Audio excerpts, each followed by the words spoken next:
आज उत्तम मार्दव धर्म का दिन है और हमें मान कसाय को कैसे जीता जाए या उत्तम मार्दव धर्म कैसे प्रकट किया जाए इसकी चर्चा करनी है। पंडित साहब ने उसके लिए बहुत सुंदर पद लिखा है जिसकी चर्चा आज आपके साथ हम कर रहे हैं।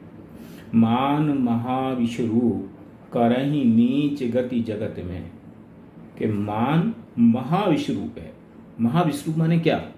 महाविश्वरूप माने साइनाइड का बाप।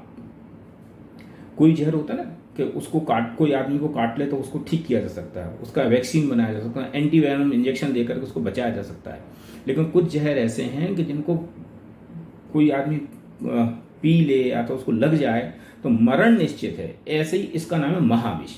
तो ये मान रूपी ये जहर कैसा है कि महाविष रूप है। क्या रिएक्शन है इसके कारण से क्या होता है? करहि नीच गति जगत में, ये जगत में नीच गति करता है। नीच गति के अनेक अर्थ आप देख सकते हैं। नीच गति का एक अर्थ तो यह है कि दुनिया में सम्मान के रूप में हमें नहीं देखा जाता है। दूसरा अर्थ इसका यह भी है कि जो व्यक्ति मानी होता है वो नरक और त्रियंच गति में जाता है, दुर्गति में जाता है। इसलिए मान महाविश्वरूप करहि नीच गति जगत में, कि मान रूपी महाविष को पीने से जगत में नीच गति होती है। अथवा इस संसार में जो 4 गतियों में नीची गतियां हैं, निगोध, नरक, त्रियंच, हमें उनमें जाना पड़ता है। फिर क्या करें? उसके अपोजिट ये है कोमल सुधा अनु। कोमल माने सरलता, निर्माणता। ये सुधा अमृत रूप है कि मान मारने लायक है और अमृत जीवन है। तो मान के विरुद्ध ये विष के विरुद्ध अमृत, के कोमल सुधा अनु एक नया प्रकार का अमृत है। सुख पावे प्राणी सदा, कि इसके सेवन से है प्राणी सदैव सुख का ही सेवन करता है, सुख की ही प्राप्ति करता है। आगे भी वे कहते हैं उत्तम मार्दव गुण मन माना, मान करण को कौन ठिकाना, कि उत्तम मार्दव को हमें अपने मन में धारण करना चाहिए। कि क्यों धारण करना चाहिए? क्योंकि मान करने वाले का कोई ठिकाना नहीं है। कोई ठिकाना नहीं है का अर्थ क्या? कि कोई ठिकाने का अर्थ यह है कि कोई व्यक्ति उसका भरोसा नहीं करता है, एक अर्थ। दूसरा अर्थ यह है कि वो किसके आधार से रहेगा? कि उसके कोई आधार से नहीं। क्यों? मान जिस बेस पे कर रहा है वो बेस ही स्थायी नहीं है। मैं कह रहा हूं मैं राजा, तो कितने दिन का भैया? मैं चक्रवर्ती, कि कितने दिन का? इसके बाद तू तो अनादि अनंत है। आज चक्रवर्ती है, कल नहीं है। आज राजा है, कल बिस्टा का कीड़ा है। इसलिए तुम जिस बात से मान कर रहे हो उसका कोई आधार ही नहीं है। मान करण को मान करने के लिए क्या आधार है? जिन विनाशिक बातों से तुम मान कर रहे हो, अपने आप को बड़ा मान रहे हो, पहले ये तो देखो कि उन बातों की परमानेंसी कितनी है। माने जिस जमीन पे तुम महल बना रहे हो उस महल की नींव कितनी गहरी है, कि वहां तो नींव ही नहीं है। इसका अर्थ है कि मान करण को कौन ठिकाना। भैया तुम जिस बात से मान करते हो उन वस्तुओं का कोई आधार नहीं है, उनकी कोई परमानेंट। ये अनित्य वस्तुओं के भरोसे नित्य आदमी मान कर रहा है, ये सबसे बड़ी मूर्खता है। आगे उसको और विस्तार करते हैं। बस्यो निगोद माही, शुरुआत कहां से हुई? कि तू तो अनादिकाल से निगोद में था। जबरदस्ती मैं राजा, मैं शहंशाह। अरे भैया हेड ऑफिस से आया है कि तुम्हारा असली एड्रेस का था, क्या असली एड्रेस तुम्हारा निगोद है। बसियो निगोद माही ते आया, अनादिकाल से निगोदवास करके किसी महाभाग्य के उदय से त्रियंच गति में आए, त्रस पर्याय में आया और त्रस पर्याय से आज मनुष्य गति में आया। क्या हुआ?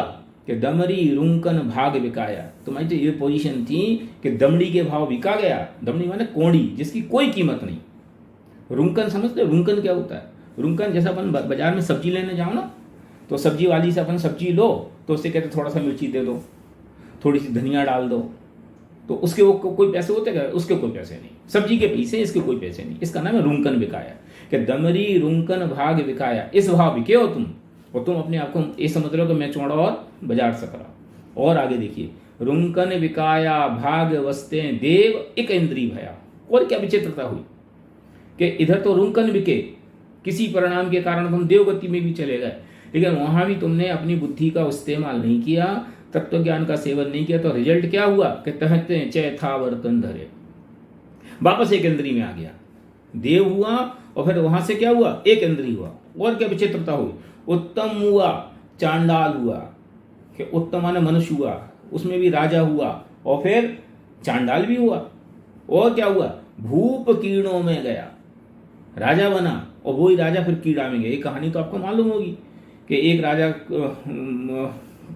अपने किसी मुनराज के पास पहुंचे कि महाराज मेरा क्या होगा कि बेटा 7 दिन बाद तो अपने घर के नाली में कीड़े बनोगे। वो इसका अर्थ है भूप कीड़ों में गया। अब आगे देखिए, बहुत बढ़िया बात कही। जीतव्य जोवन धन, 3 बातों के आश्रय से आदमी मान करता है। जीतव्य माने बलवान, मेरा जीवन, मैं बड़ा आदमी, मैं मुझे कोई समझता कौन क्या है। और जोवन यौवन और धन, अनर्थ की 3 जड़ है। जीतव्य जोवन धन, गुमान, इनका काय का घमंड। क्यों? ये ऐसी हैं जो सुबह की सूरज होगा तो शाम को नियम से डूबना है। ये परमानेंट है ही नहीं। अभी तो इनकी गारंटी है कि वे स्थायी नहीं है। जवानी तो बुढ़ापा आएगा कि नहीं आएगा। जवानी पहले भी नहीं थी, जवानी आगे भी नहीं है। एक कितना सा टाइम है जिसमें तुम अपने आप को मैं चौड़ा और बाजार सकरा, मैं नहीं हूं तो दुनिया नहीं हिल सकती, मेरे पूछे बिना कोई ने कैसे क्या कर लिया। पागल हो गए हो, दिमाग खराब हो गया है। क्यों? जब हाथ पैर नहीं चलेंगे, अपने हाथ से लोटा नहीं उठा पाओगे, गिलास नहीं उठा पाओगे, तो तुम्हें ख्याल में आएगा कि तुम हो का, लेकिन वो भी तुम नहीं हो। चिंता मत करो। जीतव्य जोवन धन, इनका गुमान क्यों करते हो? क्यों? जल बुदबुदा, जिस प्रकार से पानी में वो होता ना, क्या बोलना चाहिए उसको, वो आ जाते हैं बुलबुले, पानी के बुलबुले। उनकी लाइफ कितनी, 1 सेकंड में खत्म। पानी बरसा, पानी का बुलबुला बना, खूब। ऐसे जीतव्य जोवन धन, इन सब की स्थिति जल के बुदबुदे के समान है। तो क्या करे कि भैया, इसलिए मूर्खता में मुफ्त की इन बातों पे, अस्थायी बातों के भरोसे कषाय करके अपना जीवन मत बिगाड़ो।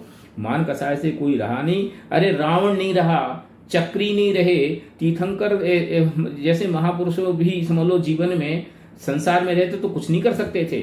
जो संसार विषय सुख हो तो तीर्थंकर के होता जे, काहे को शिव साधन करते संयम सो अनुरागे। हम तो ये पढ़ने वाले लोग हैं। और छोड़ो शास्त्रों की बात, हमारे जीवन में व्यवहारिक रूप से भी हमें दिखाई देता है कि नहीं, कि जो आज अरबपति कल रोडपति होते देर नहीं है व्यक्ति। जो आज बड़ा अपने आप को विद्वान समझता है, थोड़ा सा कंकड़ लगता है, अपना नाम भूल जाता है। किन बातों पे गुमान कर रहे हो? ये सब मुझे अपने अनुभव में ख्याल में आती। मैं कई बार ये बात कहता हूं कि हम ऐसी विचित्र बातों पे अपने आप को बड़ा मान के बैठे हैं जो बातें हैं ही नहीं। मैं इसे ऐसा भी कहता हूं कि जो बातें हमें बंद आंखों से भी दिखाई देती हैं, हम उन्हें स्वीकार नहीं करना चाहते। और जो बातें खुली आंखों से भी नहीं दिख रही, देखने पर भी नहीं दिखती, हम उनको मान के बैठे हैं। एक द्रव दूसरे द्रव का करता नहीं। किसको बुरा में बोलो? सभी मानते हैं हाँ, कोई किसी को सुख दुख नहीं कर सकता। इसके बावजूद हम यही मानते हैं कि तू मेरे को सुखी कर, मैं तेरे को सुखी करूंगा। और जो बात है सब अपने अपने काम के करता है, वो हम स्वीकार नहीं करना चाहते। कैसी विचित्र बात है।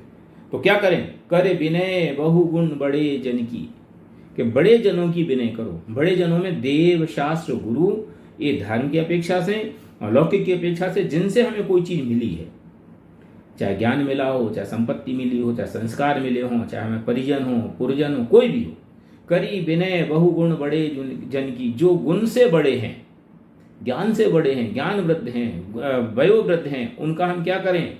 विनय करें। विनय करें माने क्या? हम उनका सम्मान करें, उनके जैसा बनने की इच्छा करें। और उनके जैसा बनने की इच्छा की भी क्या जरूरत है? सामान्य विनय की बात है। क्या होगा इसका रिजल्ट? ज्ञान का पावे उदा।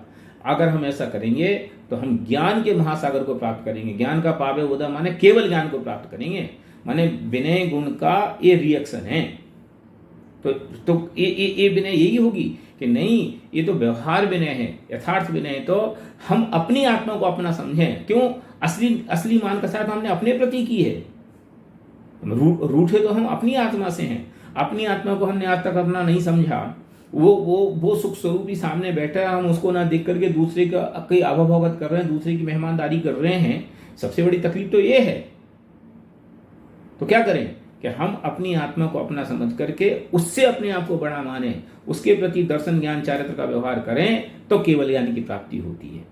तो हम लौकिक विनय भी करें, परमार्थ विनय भी करें, और हम अपनी ऐसी विनय अपने जीवन में अंगीकार करेंगे तो सुखी हुए बिना रहेंगे नहीं, ये गारंटी है। तो ज्ञान का पावे उदा। आर्य धर्म के संदर्भ में आज हमें इस बात को गंभीरता से विचार करना चाहिए कि मान कसाय किसी की रही नहीं, और जो निर्माण होता है वो जीवन में सुखी हो जाता है। हम सब अपनी मान कसाय को नष्ट करके अथवा उसको छोड़ करके सुख स्वरूपी आत्मा को अपना बनाने की कोशिश करें, उसके ज्ञान दर्शन चारित्र में एकत्व करने की अनुभूति रखें। ये इस बात का संदेश है। जय श्री राम।